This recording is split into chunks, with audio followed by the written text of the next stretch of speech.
الحمدللہ رب العالمین والصلاة والسلام علی رسولہ النبی الکریم اما بعد فاعوذ باللہ من الشیطان الرجیم بسم اللہ الرحمن الرحیم وَإِذْ يَرْفَعُ إِبْرَاهِيمُ الْقَوَاعِدَ مِنَ الْبَيْتِ وَإِسْمَاعِيلُ رَبَّنَا تَقَبَّلْ مِنَّا إِنَّكَ أَنْتَ السَّمِيعُ الْعَلِيمُ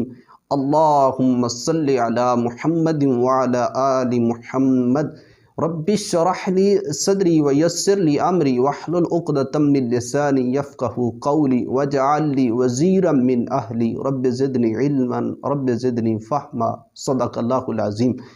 آج سے انشاءاللہ رمضان مبارک کے اس پر مبارک مہینے کے اندر، اس پر رحمت مہینے کے اندر ہم قرآن مجید کے اندر ترتیب کے ساتھ جتنی بھی دعائیں آئی ہیں ان کا تذکرہ کریں گے۔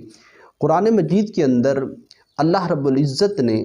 پارٹ نمبر 1 کے اندر سورۃ البقرہ سورہ نمبر 2 آیت نمبر 127 کے اندر ایک دعا کا ذکر کیا ہے، اور اس دعا سے لگتا یہ ہے، محسوس یہ ہوتا ہے کہ انسان جب بھی کوئی محنت کرے، جب بھی کسی خیر کسی بھلائی کا کام کرے تو اس کی نسبت وہ اپنے اللہ کی طرف کرے، نہ کہ کسی خیر کسی بھلائی کی نسبت، کسی محنت کی نسبت وہ اپنی طرف کر لے۔ تو اس قرآن مجید کے اندر جو پہلی دعا آپ کے سامنے رکھنا چاہتا ہوں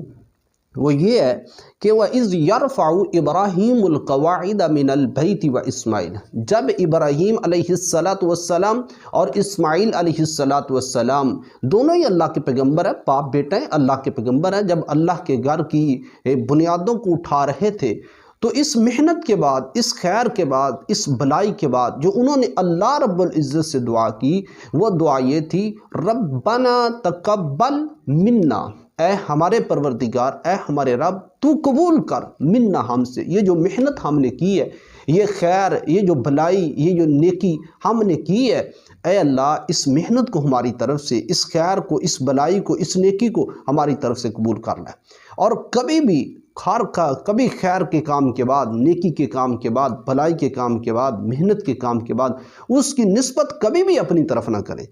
ہر کام کی نسبت، ہر خیر، ہر بھلائی کی نسبت اپنے اللہ کی طرف کرے۔ وما توفیقی الا باللہ، کوئی کام نہیں مگر یہ اللہ کی توفیق کے بغیر انسان کرتا ہے۔ لا حول ولا قوت الا باللہ، انسان کے اندر انسان کچھ بھی نہیں ہے، انسان کے اندر نیکی کرنے کی استطاعت نہیں ہے اور برائی سے بچنے کی طاقت نہیں، الا باللہ، سوائے اللہ کی طاقت سے۔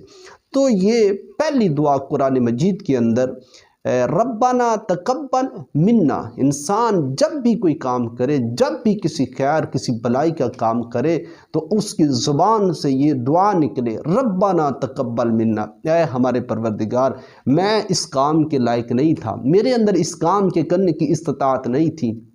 میرے اندر اس کام کے کرنے کی قوت ہی نہیں تھی اللہ، میں اس کام کے کرنے کی میرے اندر اتنی پاور ہی نہیں تھی اللہ، یہ تیری توفیق کے ساتھ ہوا ہے اللہ، یہ تیری طاقت کے ساتھ ہوا ہے، اس لیے میں اس کام کی نسبت بھی اللہ تیری طرف کرتا ہوں اور اس کام کو میری طرف سے قبول کر لا۔ اب قبول بھی تو نہیں کرنا ہے، کیوں؟ قبول کرنے کی اتھارٹی صرف اور صرف اللہ رب العزت کے پاس ہے۔ اگلے لفظ اس دعا کی وہ کیا ہے؟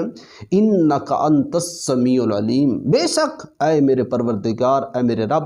تو سب سے زیادہ سننے والا ہے، تو سب سے زیادہ جاننے والا ہے۔ دیکھیں ابراہیم علیہ السلام ابو الانبیاء، ایک اتھارٹی ہیں، ابراہیم علیہ